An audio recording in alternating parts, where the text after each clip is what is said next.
Well, hello there. Just a quick announcement before we jump into today's episode. So in a couple of weeks, we are going to be having a Q&A/mailbag episode.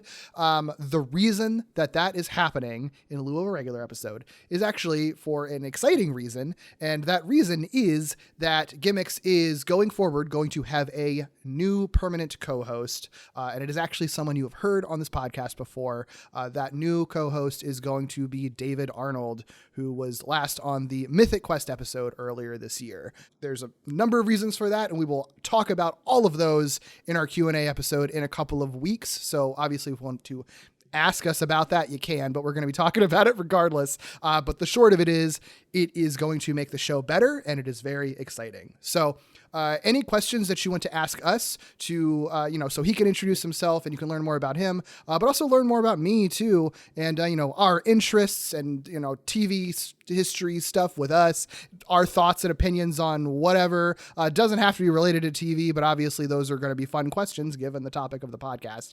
But send those questions to anywhere you want to contact us, whether that's gimmickspodcast@gmail.com or on Twitter and Instagram @gimmickspod. If you know me personally, you can, shoot me a message however you normally contact me. That's fine too. Whatever way works. But we are going to be recording it on August 6th. If you're listening to this and it's after August 6th, I don't know, you can still send questions our way anyway. Maybe we'll do a future mailbag episode. Maybe we'll answer them on the podcast in the future. I don't know. It's a new era. It's a new day. We do whatever we want. So either way, August 6th is your deadline to ask us literally anything you have ever wanted to know about me or that you want to know about David as a new co-host. But no matter what, it's going to be really exciting. And I can also say too, the whole rotating roster of guests thing, that's still going to happen. Maybe not as often as it does now, but we are still going to have guests on because guests are great. Just like in today's episode on Quantum Leap. That's very fun. Gavin was a great guest and it's a great conversation and you're going to love it. So enjoy today's episode and get us some questions before August 6th. Have you looked in a mirror yet? Oh, no, I haven't seen any around. Why? I haven't seen any mirrors around. Well, that's not surprising. Well, what does that mean? What does that mean? I think you've leaped into A what? a vampire. A vampire? I know it sounds strange, but you should see the guy in the waiting room. He looks like a cross between Bela Lugosi and a sick corpse. He's got all the markings of the undead.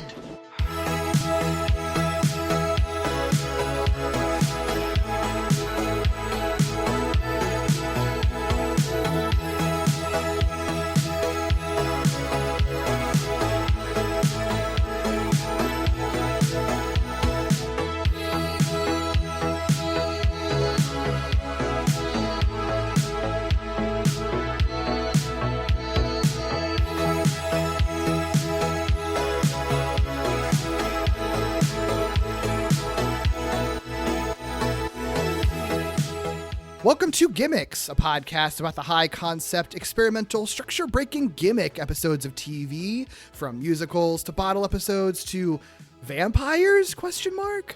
I'm Derek B. Gale, and who's with me today? Hi, I'm Gavin Mevius, co-host of The Mixed Reviews, and I'm here to talk about bloodsuckers and time travelers. Heck yeah, we are talking about Quantum Leap, Season 5, Episode 15, entitled Blood Moon. For those of you who are unfamiliar with Quantum Leap, it was a sci-fi series originally running from 1989 to 1993 on NBC, created by Donald P. Bellisario, who had also created shows like Magnum P.I., JAG, and NCIS as well, among many other things. So I'm sure that guy has lots of money from many popular long-running shows. That man never has to worry about anything ever again. Yes. Oh my God. I cannot imagine. I also just love that we'll get to it down the line, but my favorite thing about that list always is like, it's very clear he just wanted another Magnum PI with like a twist. And so he was like, time travel.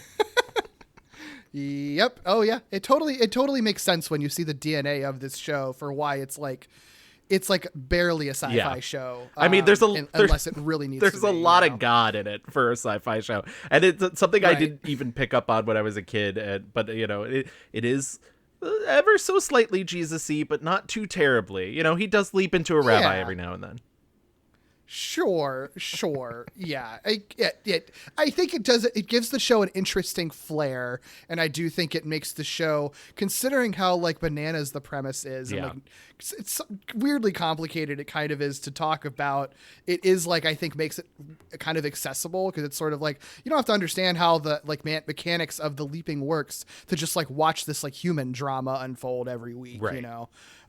So yeah, it's interesting. Like, if you have never watched the show before, I feel like everybody's at least heard of it, but I wouldn't be surprised if there are people, you know, just who maybe have never watched it and would not really know. I don't really, it's hard to describe it because it is a time travel show at its core. Basically, it follows Scott Bakula as Dr. Sam Beckett, who's the scientist who, you know, because of a science experiment gone wrong, you know how that goes.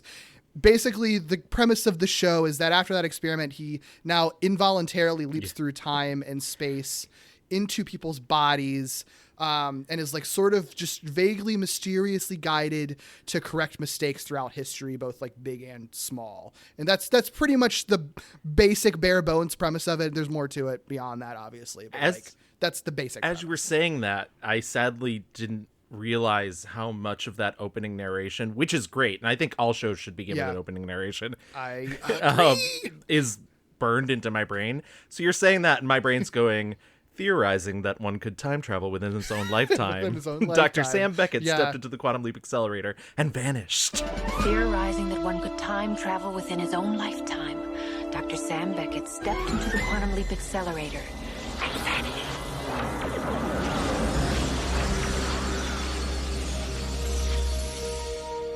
He awoke to find himself trapped in the past, facing mirror images that were not his own, and driven by an unknown force to change history for the better. His only guide on this journey is Al, an observer from his own time, who appears in the form of a hologram that only Sam can see and hear. And so Dr. Beckett finds himself leaping from life to life, striving to put right what once went wrong, and hoping each time that his next leap will be the leap home. Yeah, it is like, that narration is, I think, like, kind of sells that show, because I don't know that you could drop into it without having that narration and really understand what's going on. And like, that's Donald P. Belisario's wife. So I did not know that. Yeah, oh, that's so cool. She's the voice of Ziggy the computer. Wow, I mean, that's she has a great voice for it. So absolutely. Pretty rad. Yeah. It's interesting, you know, this is like a really even though it's technically a cult series, it's very well known. It's very influential. So many sci-fi shows, I think, since it have taken elements of it, you know, like something like Sliders, one of my favorite shows that's also kind of awful, is like very, very, very clearly in so many ways. So in ways that I forget until I rewatch Quantum Leap, and then I'm like, oh my God, yeah, the Sliders just completely just took this and added that to their concept, you know.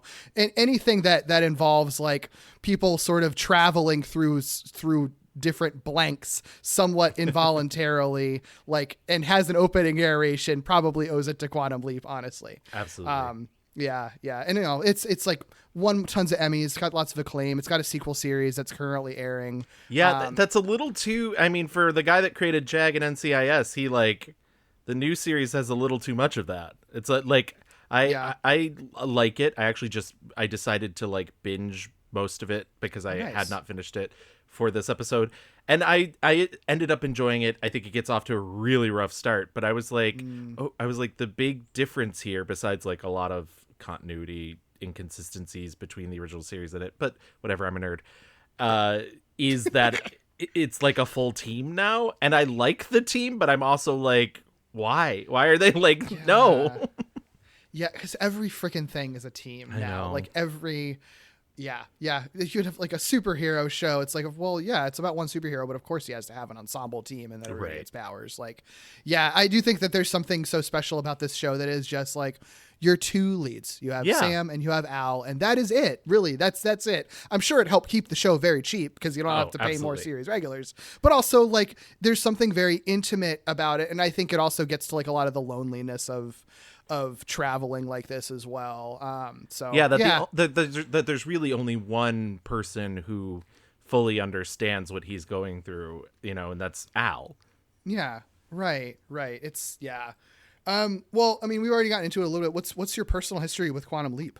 Oh God, I am a huge science fiction nerd, indoctrinated by my father. Between TV shows, I'm a big Star Trek guy. Novels, I loved Isaac Asimov from essentially the time I could read, and comic books, and so Quantum Leap was the perfect. It was like, I don't know. What's a good way to describe it? I don't want to go with the religious allegory, but it was like church every time it would air. Now, I almost said every Wednesday, but that's not true, because the crime of this show is that NBC literally moved it around constantly. It was on Fridays, and sometimes it was on Wednesdays. It was on Tuesdays. The show itself was leaping to different times. Absolutely. It was the first series finale that made me cry. I had my own Ziggy hand link that I had built out of Legos. Cool. Yeah, I was literally obsessed with this show and the idea that Sam Beckett could leap within his lifetime and fix things. His lifetime, by the way, doesn't make any sense. We'll get into it. But yeah, because he's supposed to be 50 by the time the show starts, and it's that man is not 50. Right. Yeah, absolutely. Yeah, it's always interested me that they put the lifetime restriction on the premise. I imagine that's really is just then they justify why he never goes back and fights dinosaurs or whatever. Keep the budget down, but then it still is a restriction narratively. Exactly. But then you get episodes in the 5th season where he goes back to the Civil War because something goes wrong and he enters his grandfather's lifetime, and it's okay, or his great grandfather. I feel like the 5th season is a season of many swings. Yes, so many. But yeah, that's another thing that the new show does away with, within their own lifetime, which I was oh, but I guess. Yeah. I mean, it opens it up to plenty narrative possibilities, but then it is just sort of yep, I'm sure they'll encounter dinosaurs in the new show one day because they can now, and they have the budget for it probably. And it will look very plastic ECG, like the episode where he went to space on the new show. I was because that's the one thing I will give the original show is that it was shot on film, and it it has this really textured quality in terms of the grain, and the new show just looks like NCIS. Sure. Yeah. I'm not saying, that's a lot of TV these days. It either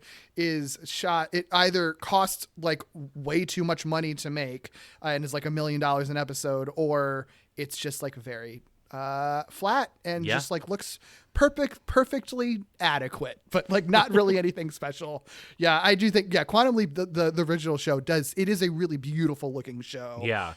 Even an episode like the one we're talking about where there's not really much happening. It's just sort of I mean, you know what? They really went for it with the set design. I appreciate that. Yeah. Well, I mean, that's very true. It does feel like the crafts teams themselves are very dedicated between the cinematography and because you're right, this episode, I mean, do they even leave the castle? They don't leave the castle, really. They go outside. To the cemetery. Yes. They're on the roof of the castle, and that's really about it. But, but hey, it's beautiful looking, It's beautiful looking. Yep. I've never seen the episode we're talking about today. Quantum Leap has always been a show that's in my orbit. I think you, it was my dad, who's a big sci-fi nerd. So he watched it. So I would watch it because he watched it, but I was never a regular for it or anything like that. I didn't even really watch it very much in reruns, but I've always had people in my life that were really into it. So I would occasionally see episodes through them or out of my own curiosity or just if it popped up on TV. So I've seen a very wide smattering of Quantum Leap, and I've read about it plenty because it's obviously so important to science fiction television history. But there's tons of episodes that I haven't seen from it, which included this one. Wasn't really missing much, but it is interesting to have watched it. So, but I'm excited to talk about it because I do think there's interesting things about it and its sort of place in the show and everything like that. But the episode we're talking about, again, it's titled Blood Moon, the full title Blood Moon, March 10th, 1975. You can watch it on Peacock if you want to check it out there. But the synopsis for IMDb for this episode is Sam leaps into an English castle where the occupants practice vampire rituals. He must save the young wife of the castle owner. The original air date was February 9th, 1993. It was written by Tommy Thompson, who is a writer who would become a producer during the 4th season and who has worked as a producer and or writer on shows like Sequest, The Pretender, The Dead Zone, and Kyle XY. But really the main thing about this guy that I found interesting is that I don't know where this was sourced from, but multiple places say that he called this his least favorite episode that he wrote on the show. Of course. Of course. Excellent, Tommy. Thank you. Thank you, Tommy. And the episode was directed by Alan J. Levi, who's one of those directors who's done like one episode on every TV show ever made, basically. I love he's been that. He's been directing since 1969 up through 2018. I don't know if he's retired since then or not, but like he's done stuff from like the original Battlestar Galactica to Buffy to NCIS, like across all genres, across all eras of TV, everything. And this was his one Quantum Leap episode. So I've been listening to a couple of the actors from Star Trek Voyager talk about Voyager episodes, and they always bring up directors, and there's one director that worked on Voyager that like literally had worked on the original series of Star Trek. oh, that's so funny. And I'm like, that's amazing, you know? Yeah. It's wild that there are people like that who work, and it's just like the fact that like you scroll through their like credits lists and it's just like, you know, they never stuck to anything. Like No. it was just, they really just bounce around. But how interesting of a career must that have been to just pop in to a production, like, you know, every couple of weeks and just like meet everyone for the first time, do your job, and then dip out to a completely different show. Like like kind of like a wandering nomad. Within the Yeah, industry. exactly. I mean, in a way it is Quantum Leap, right? You're Yeah. leaping into a situation that you don't fully understand. By the time you do get a handle on it, you're gone. But it's funny, my brain has a hard time dealing with that, even though I am myself an editor, and it's literally what I do a lot of the times is, you know, you jump from production to production, or, you know, from post house to post house or job to job, and you kind of have to acquaint yourself with like the ins and outs of how everything works, how like who's this person, who do I answer to for this and everything. And usually by the time you get really settled in, it's like, well, my work here is done. Yeah, it's got to be so weird.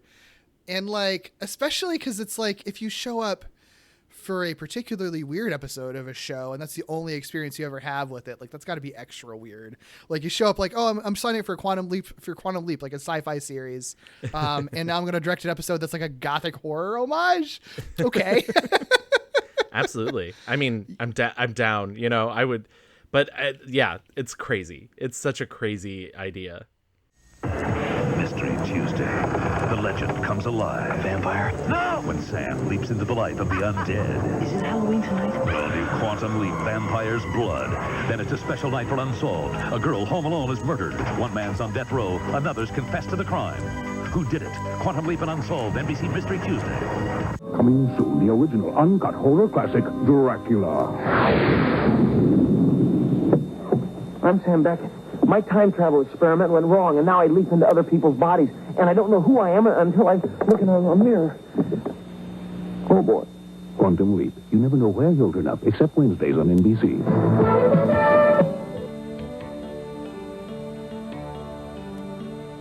I'm Scott Bakula, and welcome to this special Quantum Leap Marathon here on the Sci-Fi Channel. When Sam Beckett leaps into someone's life, he looks just like that person to everyone who meets him. And that's just who Sam sees when he looks in a mirror. But what if Sam looks at his reflection and sees nothing at all? As a Nobel Prize-winning scientist, Sam would look for the answers. But in good science fiction, there are some things that just can't be explained. As we're about to find out, our Quantum Leap Marathon continues with Blood Moon. When you pitched Quantum Leap, because you had mentioned Quantum Leap way back, so, and I had wanted to do this show, so I was like, all right, you know what, you suggest a couple of episodes, and the two that you suggested were this one and the Dr. Ruth episode, Which which for some reason I forgot are back to back.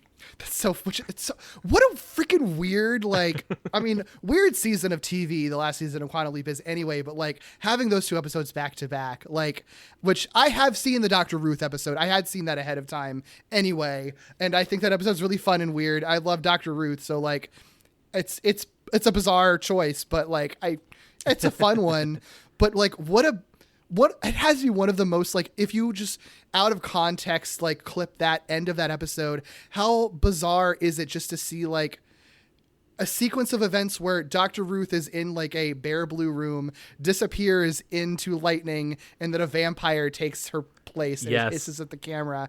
Must be one of the most, like, surreal sequences to ever be on television. Well, that's actually even why I thought of when you first asked me to come on Gimmicks. My first thought was Quantum Leap, because, I mean, more specifically the 5th season, but Quantum Leap is like a series of gimmicks, because it was never enough that it was just about a guy leaping into lives and fixing things that once went wrong. It was, you know, then there's episodes like the Stephen King one from earlier seasons where it's, you know, he basically confronts the devil and then it's all a dream and he's really just there to inspire Stephen King. Or there's a tornado episode but he's not there to help anybody out from the tornado. You find out at the very end of the episode that he's there because Buddy Holly is there and singing to a pig, Piggy Sue, and he's like, you should change it to Peggy. Wow. Yeah, and so it's like it's a series built almost solely on gimmicks. And so, like, that was just the first things that came to mind. But I mean, even, you know, the 5th season, you know, there's an episode where he leaps into a double amputee, and the whole gimmick is that, like, eventually at some point he's gonna stand, and that guy's gonna appear floating down there. You know, there's the evil leaper episodes, which actually you maybe don't want to do because there's perhaps some really insensitive portrayals of the mentally challenged in them. So I think maybe stay away from those. Yeah. And, but, like, there's a Bigfoot episode. There's an alien episode. Yeah. There's an episode where he leaps into the body of a chimp, you know? And had the series gone on, because they were planning another season, if NBC wasn't actually planning on canceling them, they knew the writing was on the wall, but they still planned just in case. They wanted to do an animated episode where he leapt into the body of a cartoon. That would have been so cool. Absolutely. I remember there was a TV guide when I was a kid, because my mom got TV Guide, that had the art concepts in it. And if anybody has it, I swear I didn't make this up. I swear I'm not imagining it. If anybody has that, I would love to see them. Oh, yeah. I'm absolutely fascinated. That sounds so cool. Like, that would be such a big swing. But I mean, and it makes sense. I feel like that, yeah, it would be something the show would do. And, like, even if it wasn't, like, fully pulled off, it would still be so cool for the swing, you know? Yeah. Oh, that's so cool. It does really seem like, you know, yeah, the writing was on the wall in this last season. So, you know, they're maybe not pulling out all the stops, but, like, trying those weird things like the Evil Leaper stuff and Dr. Ruth, and, like, you know, the JFK episode is the start of this season, isn't it? Yeah. And, like, the Marilyn Monroe one, I think, is this season too. So it's I think Trilogy is also this season, and Trilogy is an episode where he leaps 3 different times into the life of this woman who is basically accused of being a witch, but during, like, the 60s. And it's almost like one of Stephen King's non-horror novels where she is accused of killing someone, and then years later her daughter is put on trial for another murder, and it turns out genetically somehow, because he was in the body of that girl's mother's lover at the time, that girl is genetically actually Sam Beckett's daughter. Okay. Yeah. Exactly. Oh boy. Yeah. Oh boy, indeed. Oh boy. That wasn't even intentional. Oh my God. So, like, is this episode is a vampire episode? Is this, like, the most, to your memory, the most, like, straightforwardly supernatural the show gets? I know they've, like, vaguely had, like, psychics and stuff before, but, like, a literal fucking classic vampire, I feel like, is different than that, you know? Yeah, I think outside of maybe the series finale, which, like, he ends up in maybe some sort of weird dream pocket dimension where he gets to talk to a personification of God. Yeah. I think, yeah, this is maybe the most outright, like, is there something spooky going on, or is there not?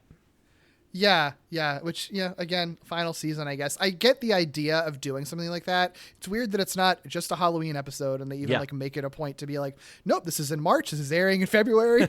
Absolutely not Halloween. Like, okay, odd choice. But so I appreciate the idea of it, but I don't know what we could talk through it, the episode itself, because I'm just like, I don't really get, I have trouble I feel like I have appreciation for the episode, but I don't quite get what they were going for, and I don't know why it is as boring as it is. Right, exactly. And like, it's the comedy doesn't always hit where it's supposed to. Like, there's visually something funny about Al, a hologram that only Sam can see and hear, showing up with garlic around his neck, but at the same time it's like, no one can touch you. Like, we've established this. We've had 5 seasons of this. Yes. Let's talk about it, because there's some I feel like breaking down some of the individual scenes maybe will help, maybe not. I don't know.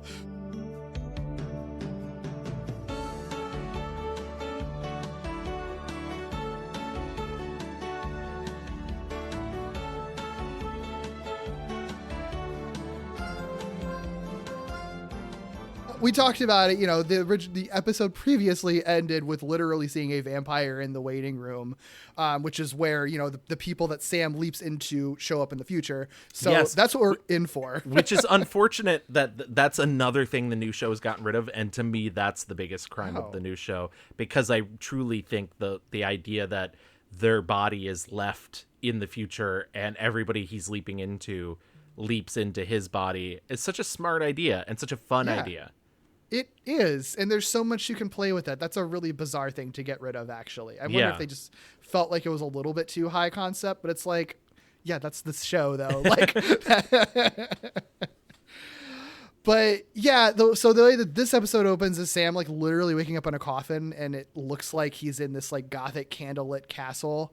So it doesn't immediately look like it's 1975. It looks like it could be, in the 1800s, maybe even earlier than that. And he's like greeted by this British ? Because her accent isn't always consistent. Maiden who's like dressed in like classic regalia, and also like a creepy butler calling him master. So obviously you get the vibe, right? Like, this is meant to immediately look like a classical, Dracula, like a vampire, old horror movie, essentially.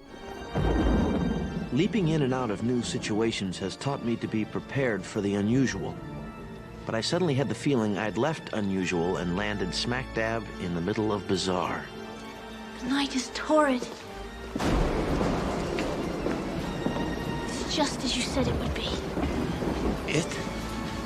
Blood moon.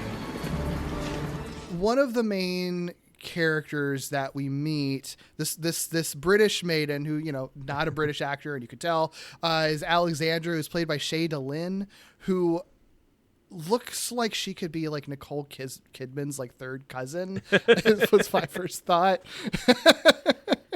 It's funny. I know her because I was watching it and I was like, why do I know her? Like, who is this? And suddenly it hit me. I was like, oh, she was Dharma's best friend from Dharma and Greg. Okay. Yeah. That's her her biggest role to date, I think. So yeah, I don't know how I feel about her in this episode, because I feel like what's interesting about this episode is that like everybody seems to be very committed to what they're doing.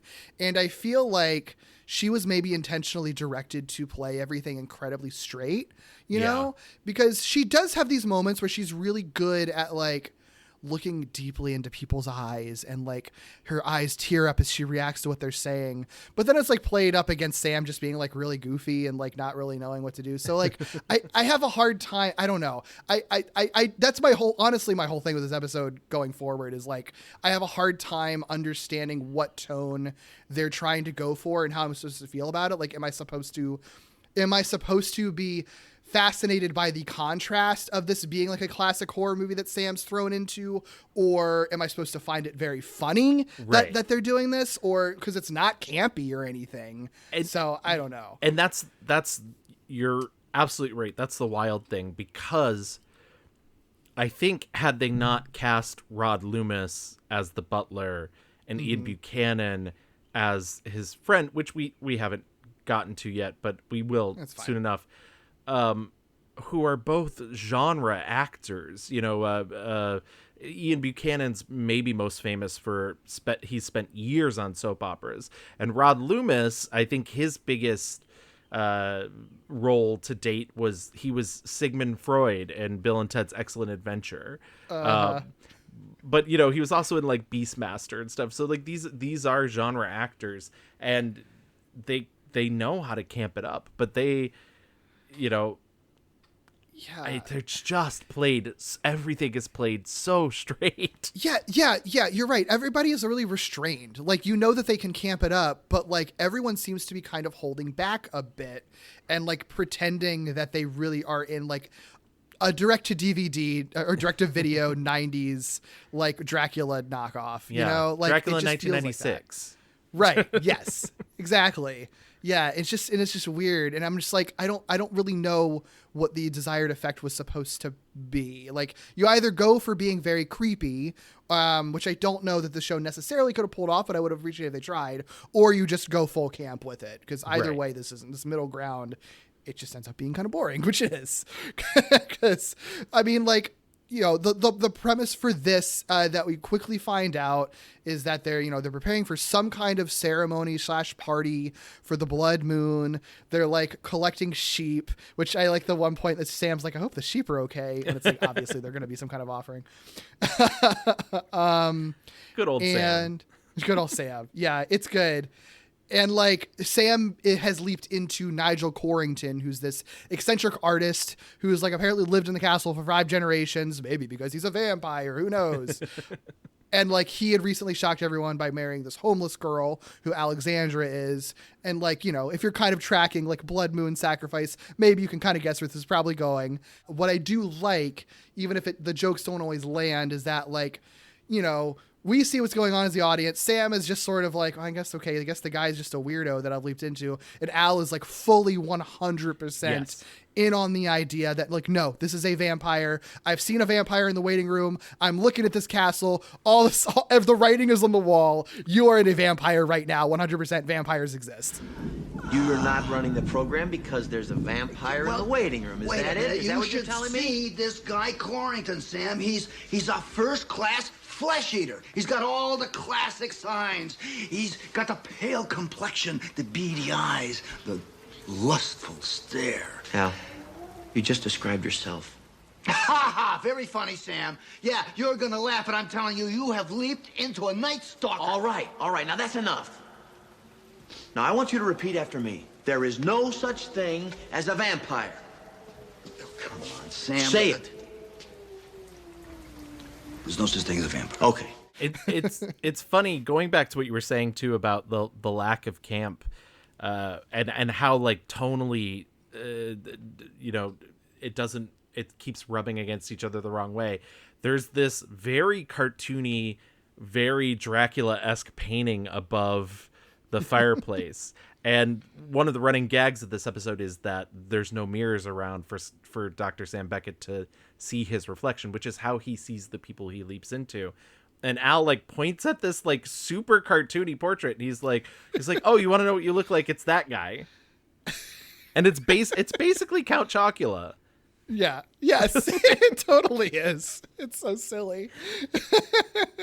Like it's so strange because so much of it is played so straight, and then there's moments like that, and you're like, what tone are we going here, guys? Like, I wish the whole episode was like that. Me too. Like if everybody was really playing it up and like acting like they were in like a high school production of Dracula or something like that. I think this could be a really fun episode because it'll be obvious that it's like you're not really supposed to take it seriously and then when some of the stuff happens, especially at the end of the episode, it's sort of like, well, it doesn't matter. It's meant to be like kind of silly and cartoony, so it's like okay when silly things happen, but it doesn't. Yeah, there's not enough of the silly cartoonish campiness that works in this episode. Yeah, it's really unfortunate because it could be like a genuinely funny episode, or B, like maybe slightly suspenseful. I think the other huge knock that the episode has against it is outside of this idea that he's this artist and he's married this houseless woman who he's probably going to murder.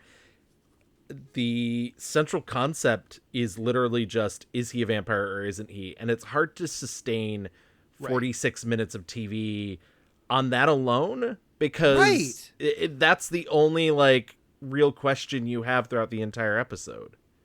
And maybe they could have pushed us further into truly believing he was a vampire, but they just never do. Right. Well, because I think that it seems like the structure that they view is they want you to think that Sam is right and that there's going to be like a Scooby-Doo ending, right? And it's just sort of explain what it is. And then it's a big shocking twist that he's actually a vampire at the end of the episode. But it doesn't play like that because for one, you saw the vampire at the end of the last episode. Like, you're kind of set up for that. And there isn't really enough, I don't know. They don't balance enough. Like, I feel like there would need to be more of a push-pull of like something weird happens and then Sam figures out an explanation for it. And that goes back and forth a lot. When in the reality, just sort of like Sam wakes up, it looks like he's in a vampire castle. Al's like, you're a vampire. And Sam's like, no, I'm not. And then that's just where it ends. Yeah. And somehow that lasts for 46 minutes. And he immediately leaps. And we're all the better for it. Right.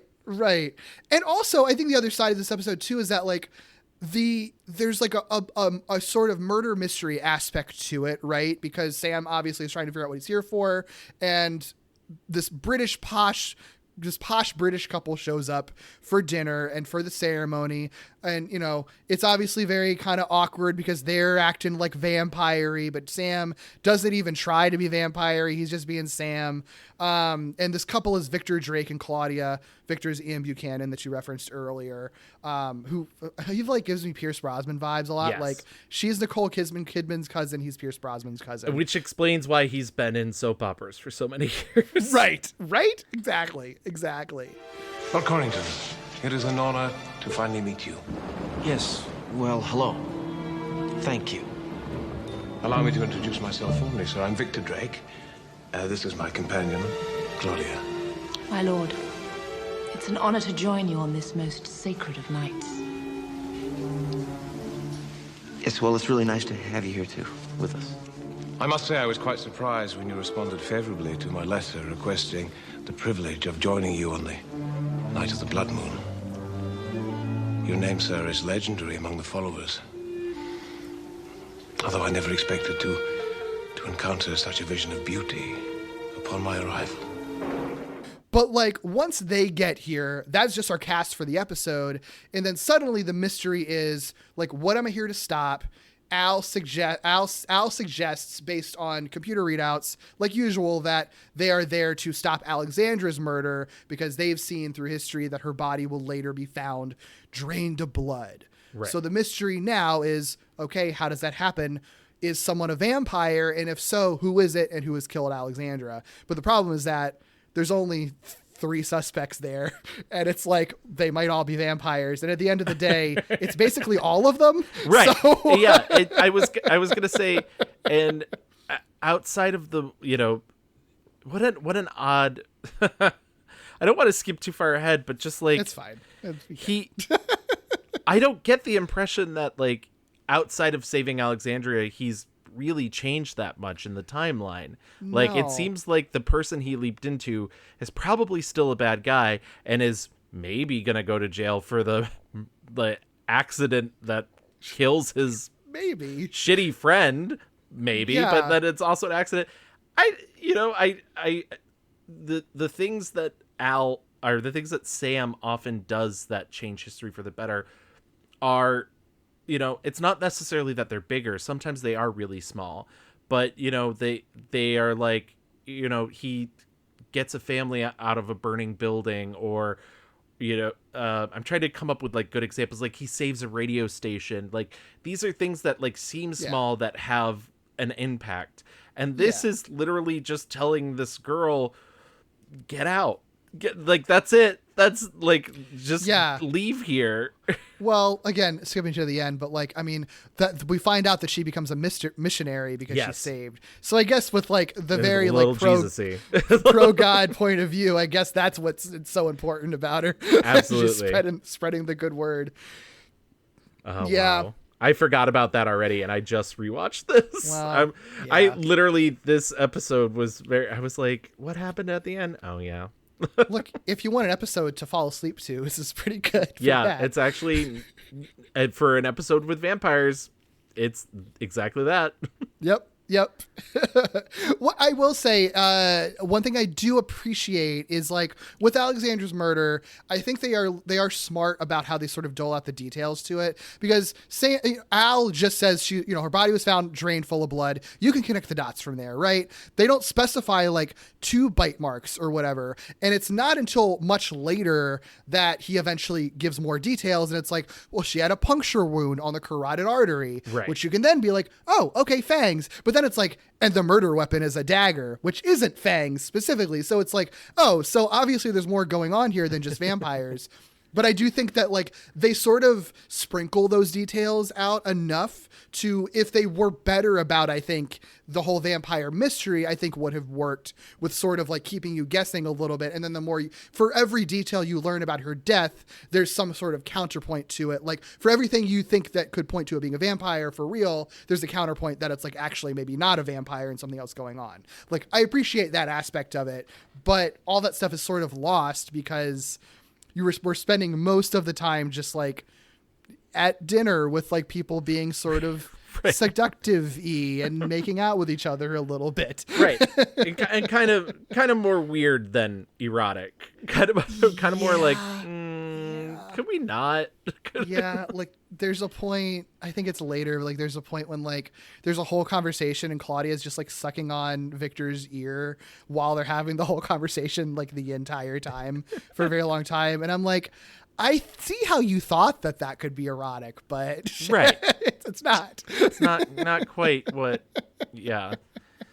Boy. Yeah. It's neither sexy enough, nor scary enough, nor suspenseful enough, and it's really like hitting just the low end of all those things, which is that's an odd place for a vampire movie to be. I mean, vampire movies have existed, or vampire episode, but like, vampires have existed in media for so long. They've always been associated with some sort of sexuality component and also a horror component, because it's terrifying to think that something could come to you in the middle of the night and drain your blood. But this has none of that. And I feel bad. I hope we're not just saying the same thing over and over again, but it is, you keep waiting for it throughout the episode. You like, and now's where we're going to do it. And it's like, no, we're going to talk to the butler more. The butler's going to leave, I guess. Yeah. Well, when I was going into this, because I knew that this episode didn't have a good reputation, but I also I often will like embrace the weird episodes of stuff that people don't like. So I was going into it hoping that I could like find something interesting about it. And then I watched it and I was like, this is boring. And then I was like, well, okay, maybe there's something that I'm not getting, right? Like I realized like I'd never actually seen like the Hammer films Dracula, for example, right? I was like, well, I watched it for the first time last night, actually. Oh, nice. So I was like, and I was like, I'm curious if maybe there's like a vibe or like some plot points or something that they're riffing on from the movie. And even with that context, then I'm like, they still like really, other than the vampires being like kind of British, except fake British in this case, there's not really even any correlation to that. There's like not even anything they're riffing on from that movie. So it's like, there really isn't any, like, I was hoping that there would be some saving grace that I could find for like, oh, this is what they were trying to do. And it's like, nope, it's really not. It's just like the most broad strokes vampire stuff, and then missing some of the most interesting things, which, like you said, is sort of like the erotic stuff, or the seductive side, or romantic side, or the like truly scary horror side. Like there's not really either of those things, so you're just sort of left with just sort of like people wearing the vampire costumes and talking semi-seductively. Right. It's like being at the worst LARPing party you've ever been to. And which, I guess you're still at a LARP party, so I guess that's okay.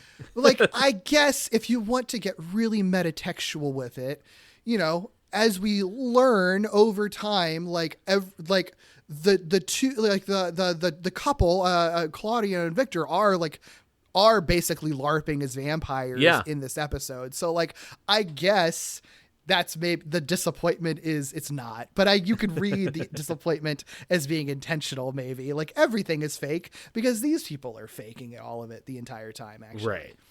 Yeah. Let's see. I mean, we skipped around a little bit, but like so much of this stuff is just exposition and conversations. Basically, like we learn more about the blood moon. It's what we all expected. It's just a ritual. They're going to have an offering to the beast, like whatever, you know. But, and we also get like, I will say Claudia gives a good monologue about all of this, where again, that actor is committing and taking this very seriously as she's describing this offering and everything. Yeah. Within each of us, there lives a beast. A power. Some choose to fear it. Others to deny it. And then there are others who seek to embrace it, to feed off it. As with everything, there is a price to be paid. I appreciate it. Like she's giving it. I don't retain anything she says, but she is giving it. I will give her credit for it. And even like same with like, we get Alexandra delving into her tragic backstory, and Shay DeLynn is like delivering it like a monologue you would deliver on stage, you know, like they're trying to give these characters something, you know, they're trying to do something, because they are playing all this very straight. And like, props for trying, I guess, but I don't know. I also, again, I didn't really retain anything other in her tragic backstory. She lived on the streets and then the vampire rescued her. Right. Okay, cool. I never knew my mother and father. They left me in a boot box on the steps of a small church when I was only a few hours old. I grew up in a room with 20 other girls just like me. 20 lost souls. When I left there, I lived on the streets. It is certainly one of those things where you do wonder if there was, you know, a disconnect. I had always been under the impression that TV shows always had read-throughs. And I wonder if because Quantum Leap was so episodic the way that it was, they probably didn't bother with read-throughs. And I wonder if there is just a disconnect between director and writer where, you know, the writer was... Because there are hints, like there's hints in there that like this could be a little soapier or, you know, a little more Dark Shadows-y. But it's not directed that way. None of the actors are asked to play it that way. And yeah, it just feels... Yeah. But you're right. Like she does give that speech, like she gives that speech almost like she's presenting it to like, and now the spotlight hits her. and she walks towards the audience and like, but you know, honestly, if the show had done that, I would have liked it more. Yeah. Like really played up like the theatricality of it and literally had a spotlight on her as she did it. Like, yeah, it would have been fun. I mean, there's so many things. Like, I think I think this episode, maybe it would have benefited from like playing with the artifice of it and like played it all like it was a stage play or something. I don't know. Anything. The closest they come to that, and this is also skipping around, is I mentioned that the butler leaves. Literally, you know, through series of misadventures, Sam gets captured by these his friends who are, you know, and he's tied up, and it looks like he's about to finally bite it, pun intended, as, you know, this woman vampire is gonna bite into his neck, and the butler just shows up again out of nowhere, and don't they literally give him the line like, "I forgot my hat"? Yeah. Yes. I was so mad because I'm like, like, was this a weird rewrite? Like, did something happen where the scene you were going to shoot, like, something went badly on set? You just hastily had to give a reason for why Sam, like, escaped? Because it's not like the butler does anything after that either. Right. He's in the beginning, he disappears, he shows back up to free Sam, and then disappears again. Like, I don't know if you maybe see him in the background at the very end, but I don't even know if you see that much. Like, you literally, like, it's so bizarre. Like, Deus Ex Butler, I guess. Like, I don't Deus understand. Ex Butler. Yes, absolutely. but it truly is, because there's nothing to, like, I mean, even if there was just like a brief moment of like, I was worried about you or something. And the thing is, like, you know, we haven't really talked that much about the relationship between Sam and Al, other than mentioning that Al is a hologram. But so Al comes from the Quantum Leap Project with Sam. He's like specifically attuned to Sam's brainwaves, so Sam can see him, but he enters an imaging chamber and can interact with the past through Sam's like mental imaging of the place. But he's a hologram. Nothing can touch him or anything. And so the idea is that Al comes in and he tells Sam, this is how history originally happened. Here's what Ziggy, our computer, says that you're here for. Sometimes Ziggy's right, sometimes Ziggy's wrong. But, you know, there's a 99% chance probability that you're here to save this girl and keep her from getting bit by vampires. And it feels like if the butler came back in the original timeline, which I feel like he would have had to have, because if it's just the chance that he left his hat, that there would have been something about like, also the butler was missing after that night. Like they had killed the butler and gotten rid of him. So it's just one of those things that like, it doesn't, within the full structured context of the show, it doesn't work.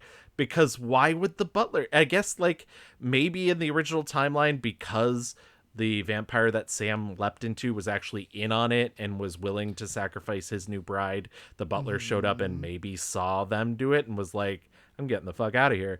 Maybe, but I don't, like, it's just weird to me to be like, here's this weird happenstance that, you know, because even in other episodes, sometimes, you know, Sam will get into a tight spot and he'll find a way out of it, whether it's his Swiss cheese memory brain that allows him to access previous leaps. So he still knows how to kickbox in some of his leaps. And, or it'll be Al, like, literally figuring out a way to use Ziggy to get himself to communicate with, you know, other people. And you did mention like previous episodes have had psychic people. Previous episodes have had other people that can see Al. You know, children can see Al for some reason. And it's one of those things where it's like, if they had played that card, if there was like something supernatural enough that everybody could see Al, or Al, like the butler could see Al, and Al could be like, you need to go back. Yeah. But no, it's literally just the butler showing up. Right. And to be like, I forgot my hat. Like, it's so silly. And this but is not silly enough. No, but that's, yeah, right. No, it's the wrong kind of silly. It's just sort of like, I mean, it's like the kind of bad writing that like everyone can see. Like if you're watching this episode, you're just going to be confused when the butler shows up. And then if you're not confused, you're going to expect him to do more. And then he doesn't do more. So it's just like, and then the more you think about it, the more it unravels. Like, yeah. The more you're like, but sense. Why? Why did the butler come back? He's also just an employee. Like, yeah. Yeah. Like, I know when I clock out for work, I'm not going back. If I know I'm going to be back there the next day, I'll be like, well, I'll get my hat tomorrow. Right. And and it's not like they give him any sort of characterization where he's devoted to the Count or anything like that either. So, or Nigel, whatever his name is. Like, it's so half-assed, and it's just a straight up like bad part of this episode. Like it is just bad writing, like just 100%, like no excuses. Yeah. And another thing you said, this is a whole other tangent, but one thing you said about like, you know, Sam's Swiss cheese brain and everything like that, like there are occasions in this show where like he is sort of like starts taking on the personality of, or like merging with the person he's leaped into. Like I just watched the Dr. Ruth episode as well.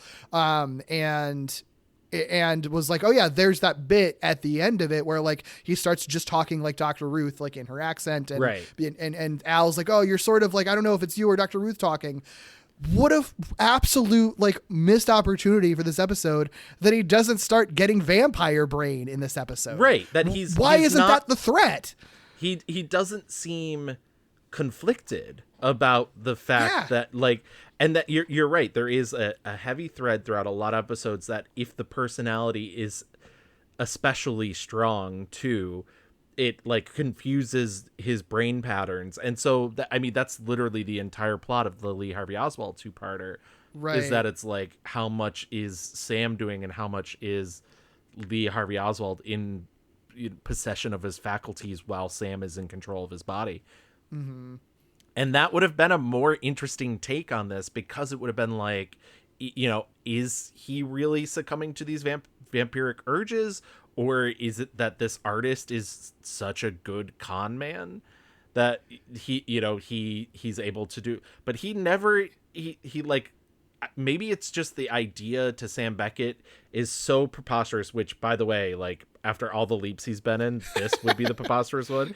Right. But maybe it's so preposterous to him that there could possibly be a vampire that it just overpowers this other entity in him. But I would have loved, you know, this is very close to the end of the series, so there wouldn't be enough time for it. But as I mentioned, you know, he is able to sort of slightly access previous leaps if he needs to get out of a situation, like, you know, taking off handcuffs because he leapt into an illusionist, or it'd be great to see him like have a vampiric urge on another leap. Oh my God. Yeah, see, like the possibilities are so much more interesting than what they do, and I feel like they were so committed to the like, is he or isn't he a vampire question, that they were, I guess, afraid of doing the mind merging stuff if it would give too much away. But like, even the way that you were describing it, where it's just sort of like, or he's just the possibility that Sam could rationalize even that like he really is so good at doing this vampire bit that like maybe he even believes it himself, right. You know, like there's so many ways you can play that, and they choose to not do it. And so as a result, like there's just not really a lot of tension, because it really is just Sam just like not even trying to pretend to be this guy, right. Even acting awkward in front of everyone and just being like, hey, Alexandra, you should leave. Hey, why don't we just not do the party, guys? And that's literally all he does. Like, he just tries to tell people to not do the ritual, and everybody's just like, no. And then that's all. And he can't do anything more. Like, he doesn't even get like a cool action sequence or anything. Like, he's right. kind of really bad at it the entire time. It is funny because once again, it is one idea. The idea is he a vampire or not? And your main character is constantly going, he's not. So like, it's like, yeah. Oh, okay, then I guess we're done here. Yeah, it's so weird. Tangent number 3, because there's not that much to talk about in this episode, really, plot-wise. The one thing that I find so fucking weird about this episode is that like they constantly reference Count Bathory, right? Yes. Victor mentioned Bathory. Count Bathory. This is one of the first vampires in recorded history. Legend has it that he was personally responsible for the ritualistic deaths of 650 virgins. He believed that their blood would rejuvenate him and give him eternal life. Ow. Well, they caught this guy, and when they caught him, the townspeople walled him up inside his own bedroom. And he lived in there. He stayed alive for 3 years, drinking his own blood. Count Bathory is a real person, except it was Countess Bathory. Right. They just like arbitrarily changed the gender for this. For no reason. I don't understand, because at first I thought they were going to start like implying that like, oh, maybe like they're trying to say that like Sam is actually Count Bathory, and they just wanted to just make it a male vampire to be like Dracula. But like, no, they're just referencing Count Bathory, the Countess Bathory like legend essentially from history, and they just arbitrarily changed her to a guy. Like they keep the broad strokes of like history like the same, like, because she was a real countess who was accused of like torturing and murdering like hundreds of girls, and inspired lots of vampire related media. And like there's even been like stories about like, was it a witch hunt, was it fake, like was it a political conspiracy because she was rich? Like the actual like story behind Countess Bathory is really interesting, right? And it's funny because they even steal the like she did, or supposedly was walled up. It, like, and they talk about that. They like are like, oh, and he was walled up and he lived for, and it's like, well, that is a kind of true thing, but also like, yeah. Like, I wouldn't be mad if they were like taking the Bathory stuff and embellishing it, right? Because history has already done that with her. If you like just read her Wikipedia page, half of it's just sort of like, this is stuff people said she did. This is stuff she probably didn't do. This is stuff we don't know if she did it or not. Like, it's all sort of vague and like, you know, misinformation in a lot of places anyway. So like, I have no issues with them embellishing it and then just being like, yeah, she was a real vampire. Like, I just can't get past the random gender swapping of it, because there seems to be no reason other than they would feel like they'd have to explain why they're worshiping a woman instead of a man, because people are more familiar with Dracula and like Vlad the Impaler than they are Countess Bathory, I guess. Like, I don't know, like justice for potentially horrible person horrible murderer Countess Bathory, but like that's feminism. Women can be murderers too. Like women can be awful too. Yeah, I often like as a queer person, I always get mad when the queer people have to be. It's like, no, yeah. So we're just as bad. Yeah, like, yeah. They could be like performing ritual sacrifice in the name of a woman too. Like, why not? Right. Right. It is such an odd thing to go with the gender swap version. I fully agree. When I was watching it, I was, you know, because I truly don't remember that from my childhood. And, you know, watching it, I was like, but why? Like, what's the real point here of having to do that? It's so fucking weird. Yeah, because I mean, and yeah, that's the plot point is that like that dagger, which then, you know, is they expect will be used to kill Alexandra, was owned by Count Bathory, and the blood moon is specifically happening like once every 10 years for vampires to worship Count Bathory by performing a ritual sacrifice, right? Which, by the way, the other really campy thing is like Al shows up with a book that's literally just like an official book that he's taking as gospel from the future called How to Spot a Vampire by Dr. Laszlo Fang, which is like the most, which once again is one of those like campy details that it's like, okay, he's like, what is the tone? Yeah. Like, what is like, if this were campier, I'd be like, oh, that's funny, I guess. Yeah. But you know, not hilarious, but like funny. Yeah. It lands with a thud because it's sort of like, well, how am I supposed to take this? And then they do get like all of their exposition from that book. So it actually is very useful. It's funny because I love, like, I was actually a little upset when Dean Stockwell died. I love Dean Stockwell. I think he's one of my truly favorite character actors. When he shows up in something, I just absolutely love it. And he is really funny. He has amazing comic timing, and it's just so sad to watch. Like, literally everything he does in this episode is bad. Yeah. It's not like I said, the garlic bulbs around the neck. I'm like, but why? Yeah. Like, doesn't, like, he's not an idiot. Yeah. You know, and the same thing with being like, oh, it's this book, and like I've seen. It's very strange. Yeah. I will say, just a quick side note about the show itself. Dean Stockwell was the one that suggested that Al Cavici always have a cigar, and he basically did it as a way to get free cigars for 5 years. Oh, that rules. Which, yeah, good for him. That's so good. He is so good on this show. Oh, he is. I mean, well, that's literally Sam is. It's hard to say this because I don't know how many other people feel this way, and I could be way off base, even though I do love this show.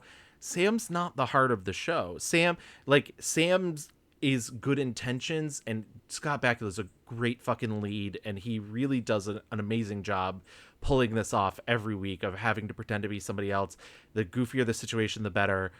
But the true heart is Al, who's this kind of like not perfect. He's not on the side of the angels all the time. He's this womanizer, you know, he's a chain smoker. He's had 5 wives, and that's why the finale always gets to me so much, is, you know, it truly comes down to Sam changes Al's life for the better in the final episode, which I don't know if you've seen, so I don't want to give too much away. I have, but that last moment where he visits Al's wife and he's like, Al's coming home. Yeah. Like, it that leaves me in tears every time, because it's just like, oh, like this is the one person that he like truly has not been able to do something nice for. Yeah. And he truly does. But yeah, but here I just feel bad because I know. It's one of the episodes where he just and you almost feel like, why is Al even there? Because everything is so spelled out for Sam. Just like, I mean, Sam didn't need Ziggy to tell him that, like, don't murder your wife. Yeah, and you don't need Al like explaining how vampires work. Like, right. There's like when he starts reading the book at first, it's just like a bunch of passages about how vampires are super horny. But yeah, I do like the joke when Sam's like, well, I mean, that's like sounds like you, Al. But like it also just like adds really nothing. Yeah, he really is just there to like have comical reactions, but none of the reactions are very funny, which isn't Dean Stockwell's fault. It's just like they're not framed as being very funny and they're not written very well. Like, right. And if everyone was acting heightened and stupid in the episode, if the whole thing was campier, yeah, I could get behind all of his reactions being silly and stupid too. But he's like the only one that's behaving like an idiot. All the vampire people are playing everything straight, and then Sam is just like worried but kind of not proactive about anything the entire time. So like nobody comes out looking very good. Which once again, Al Cavici is a decorated military man who works for a theoretical science project. Like, he clearly is not a dum-dum. I don't understand it. Yep. Oh man. I mean, like, there's not much really more to this episode. Like, there's a few bits. One of the other ways they try to like continue the mystery is like they literally have a completely pointless scene where Sam and Al go to the cemetery, and like it's really badly ADR'd, first of all, like a really obvious, like we couldn't guess why they'd be at the cemetery. They had to add in Sam being like, well, this is such a dumb idea, but I guess we got to dig up his body. Like, yeah, I know. We all know that. What are you talking about? Yeah, we figured it out. That's the other thing too. Like, I mean, I guess that also just goes back to the idea that they're doing a bad job with any sort of suspense in the episode, but like the audience shouldn't be this far ahead of the show. But once again, in this specific episode, the audience is really placed, in a place where they're like, I guess we just know what's gonna happen, and we just gotta watch him go from A to B. Yeah. And they don't, again, and the whole scene's pointless because it's meant to be, I guess, kind of like we're going to find out the truth if he's a vampire or not. But then they don't have time to look up the body because someone screams. And I'm like, yeah, because there's probably not a body in there because he's really a vampire. Like, I know. Right. I know. Right. We got it. Yeah. And again, this episode, it'll still have dark moments because they introduce a dog named Vlad, which like, haha, funny, I guess. Not really, but they have a dog named Vlad, but then they like content warning if you don't like this kind of stuff, but they fucking slit the dog's throat apparently, which is just like really like dark shit to happen in this episode, but also the only real violence that happens in the episode either. Right. So, and it's not particularly suspenseful or scary. No. It's just darkness to do darkness. Right. And it's like, why did you even include that if you're not going to have, like, no humans die in this episode? Well, one, I guess, dies at the end. Like, no human really dies in a significant or horrific way in this episode. So why are you going to fucking kill the dog? Like, that's just, it's just, like, pointless and kind of mean. And then, like, brings you down even more because it's not like the episode was that suspenseful, like you were saying, but it's also not very funny either. So it's like the vibe wasn't great and they just kind of brought down the vibe instantly. And it doesn't even really do anything either. Like, there's no reason that happened. Like, I don't even understand in universe why that was like a necessary thing. Like, why anyone killed the dog in the first place. I don't get it. Right. I don't get it either. I feel like I kind of blocked it out. I was like, oh yeah, I guess they do kill that dog. Because it's bad. Because it sucks and it's bad. Yeah. Yeah, truly. I don't know what else happens. They get drugged. Sam and Alexander get drugged. Yes. That's when he's tied up. We talked about Sam being tied up, and once he's able to like get untied thanks to Deus Ex Butler, he like knocks out Claudia and realizes like, oh, well, I guess they do reveal that they're supposed to be vampires, and then they immediately take it back because Sam knocks her out and realizes her fangs are fake. So yeah, there's your point in like, maybe all the vampire stuff is faked. I don't know. He's like, let me reach my hands into this unconscious woman's mouth. Oh, Jesus. It's like, no, don't do that. Don't like that. Yeah. Sir, no. Also, him taking the time to do that when he know that Alexandra is about to be murdered. Right, maybe right. just run He's and like, try to find her instead of trying to solve this mystery of are the like, vampires real or not. Like, could we pause for just a second? I really need to figure out if this woman's teeth are real. Yeah. They're very shiny. They really are. They're very shiny. And I have to wonder how easy it was in 1975 to get like authentic looking fangs. I was gonna, and like, admittedly, I know they're rich, but like, do these people also know like prosthetic makeup people? Because they were very good. Yeah, they were very good fangs. I don't know. He goes and confronts Victor, who's like gone full vampire. Like, he's got the fangs. He's talking with all of like the hisses and elongating the S's, like exaggerating. Which is probably just from wearing the fangs. Because once again, it's the 70s. Probably so, actually. Yeah. Yeah. You still don't understand, do you? You can't change this. Why do you reject your own destiny? Because it's wrong. End this, Victor. Let her go. Yes. She shall be released. We shall all be released. Alexandra's like tied up on the roof. He's about to sacrifice her. And you'd think something interesting would happen where like Sam like stops him or talks him down or something. But we had Deus Ex janitor earlier, or not janitor, Deus Ex butler earlier. We have Deus Ex lightning, I guess, at this point. Yeah. Because Sam runs at him, but nothing like the universe doesn't let Sam do anything about this because Victor just randomly gets electrocuted when lightning strikes the dagger before he can kill Alexandra, and he falls off the roof and dies. Yeah. Why? And it's like, okay, so did Sam change? I guess Sam like altered the timeline of events, but like, right. Like, would that, I mean, yeah, like, I guess then him telling, like, he tells Alexandria, like, take some money and leave and don't come back. Like, yeah. And she's like, again, she's like playing it like she is utterly destroyed by the events of the evening. She's giving this like haunted empty stare with tears in her eyes as he's telling her to leave. And I'm like, you tried. I mean, you're trying. I appreciate what you're doing, but man, it's you like were literally just tied up. Like, yeah. And it's also like it's like watching, it's like going to like a high school production and it's just a, you know, just a bad, you don't want to be there production. And then like one actor gives a really good monologue and they're giving it, but you're just like, I see what you're doing and you're trying, but like, I'm never going to be emotionally invested in this because of the context in which you're giving this monologue right now. Like that's very much the performance that's happening. Absolutely. Yeah. I don't know. And then the episode ends with Sam like, is like, huh, the vampires are all fake, Al. And I was like, oh, whatever. Hey, you gotta be feeling a little silly right now, huh? You know, with your garlic and your cross and all that stuff, considering how everything turned out. I wondered how long it would take you before you try and rub my nose in that. I don't want to be an I told you so. No, I just got a little carried away. A little carried away, Al?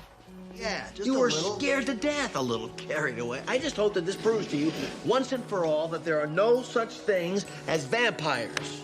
Then Sam gets a chance to see his reflection in a plate, and then, oh no, I have no reflection. I must have been a real vampire, and then he leaps away. And honestly, if we'd started there, I feel like that would have been a more interesting episode. Yeah. But to save that for the very last moment, like it's like... It's not a twist. It's like, yeah, we know you're a vampire. Right. And also, like, something they're never going to revisit ever again. No. So then it's just like, okay. Yeah, it's a very okay period ending. I also just can't get past the fucking lightning. I just don't understand. Why was there lightning? Why was that the choice? Why didn't he push him off? Did they not want Sam to murder a guy? Like, I don't understand. Like, of all things, that was one of the things I was sort of like, did that happen in like the Hammer Dracula or something? And I'm just missing it. It's like, it's not a reference or anything. He just gets struck by lightning. I don't understand. There is, I want to say whoever knows the Hammer Dracula's better than me, either the third or fourth movie, that is actually how Christopher Lee dies. Okay. He is struck by lightning and turned to ash. But like, maybe that's the reference. Maybe that's the reference, but I feel like it's not. I feel like, like it being, considering like how half-assed some of the stuff in this episode was, it really feels like they were just like, how does Sam defeat him? I don't know. Lightning strikes him. He's on the roof. The dagger. Lightning strikes the dagger. We set that up. That's plant and payoff, right? It's like, no, but I guess the episode's written already, so we gotta go with it. Oh my God. I don't get it. I don't get it. Why wasn't this episode better? I don't understand. It seems like it could have been, even if it was like, or even if it was bad, even if it was always going to be bad, why wasn't it at least like a fun kind of bad? It just, I don't get it. And the funny thing is every episode of Quantum Leap ends with like a stinger, as you mentioned before, the Dr. Ruth stinger from the previous episode where a vampire leaps in, he leaps out. His next thing that he leaps into is a man on a hood of a car dressed as a superhero, and he's like about to be thrown from the hood of the car, and he says, "Oh boy." And then to find out that episode is Return of the Evil Leaper. It's like, do you not know how to sell your program? Like, put the Evil Leaper in the stinger. It's so weird. I guess they didn't want to reveal that aspect of it, keep it a surprise in the episode. But they advertised it, I'm sure. And it's also the episode title. So like and also like, that's true. They are the best at dragging 46 minutes of, is he a vampire or isn't he? Yeah. So yeah, they're really good at keeping secrets. My God, I don't know. I'm glad you picked this one because it is sometimes fun to dig into bad gimmicky episodes. And this is a case where it says like, I've said many, many times, I'm just sort of like, you know what, if a show like takes a big swing, even if it doesn't, even if it misses, I will still enjoy it because I appreciate the swing. This is like the counterpoint to that. It's just sort of like, because I think the swing wasn't big enough. Like you would think that it would 100%. be, but it's like, they don't really even, it feels like they don't really even try. It's like somebody was like, vampire, Quantum Leap, go. I don't know. And like nobody was invested in it and just kind of threw it out there. and that's, and listen, I don't want it to sound like, I came here to shit on Quantum Leap. I still love Quantum Leap. Yeah. I will watch it if it's on reruns. Like I'll stop and watch it. It's a show that I grew up with and is a huge part of like why I am who I am. But this is just not a good episode. And you're right. I think it's absolutely that. I also appreciate a big swing. I really do. And this was like, not a big swing, like the promise of a big swing, and then it's like okay. A gentle and I get it, like part of me, I think part of me deep inside truly understands what it's like. Well, yeah, they're not gonna do like a real vampire episode. This is a show where God maybe is leaping Sam around to fix small things in the history, but also like, I don't know. He was Elvis Presley. Like, yeah, you could go big. It's just like they were afraid to go big in a different way, I guess.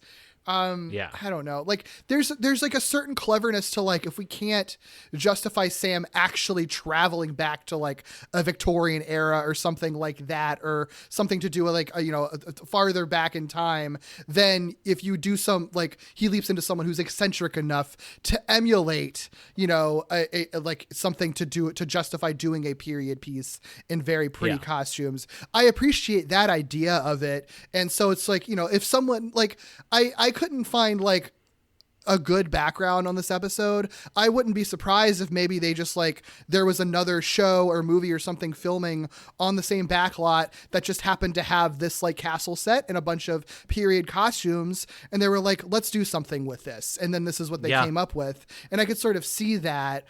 So like I can appreciate it from like that perspective, because it does end up looking like a different Quantum Leap episode because they've never done it in like a gothic horror castle, I guess. But like, I wish they'd have done way more with it if they had access to that stuff. That would be a very 1960s Star Trek move. Yeah. Because that was actually like why they did, you know, a lot of their things were like, what costume do we have laying around? Right. That's why you get a lot of Greek and Roman episodes in the original series. Yep. Swords and sandals. Oh boy. Well, oh boy. Well, any other closing thoughts on Quantum Leap before we start wrapping up? No, other than I still love it. Yeah. I still have such a soft spot for Quantum Leap, and but I do feel bad that I've brought you this one.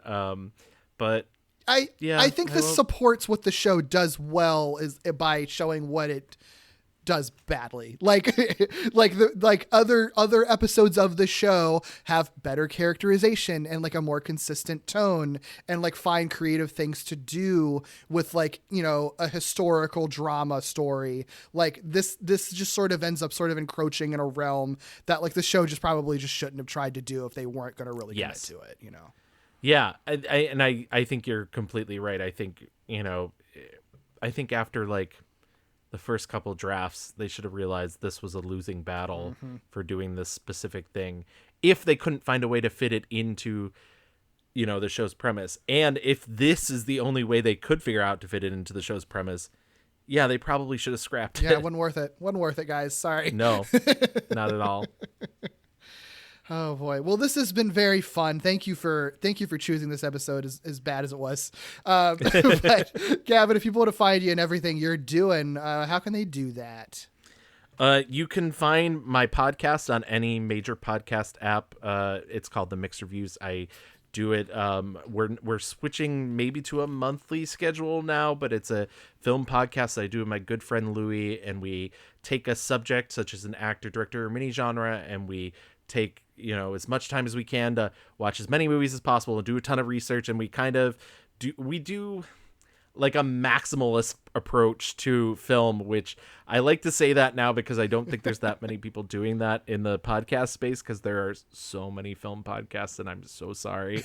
But it is a really fun show, and it's very queer and very, you know, we have a good time. And you were on a really great episode, our Toni Collette episode, which is one of my favorites. So fun.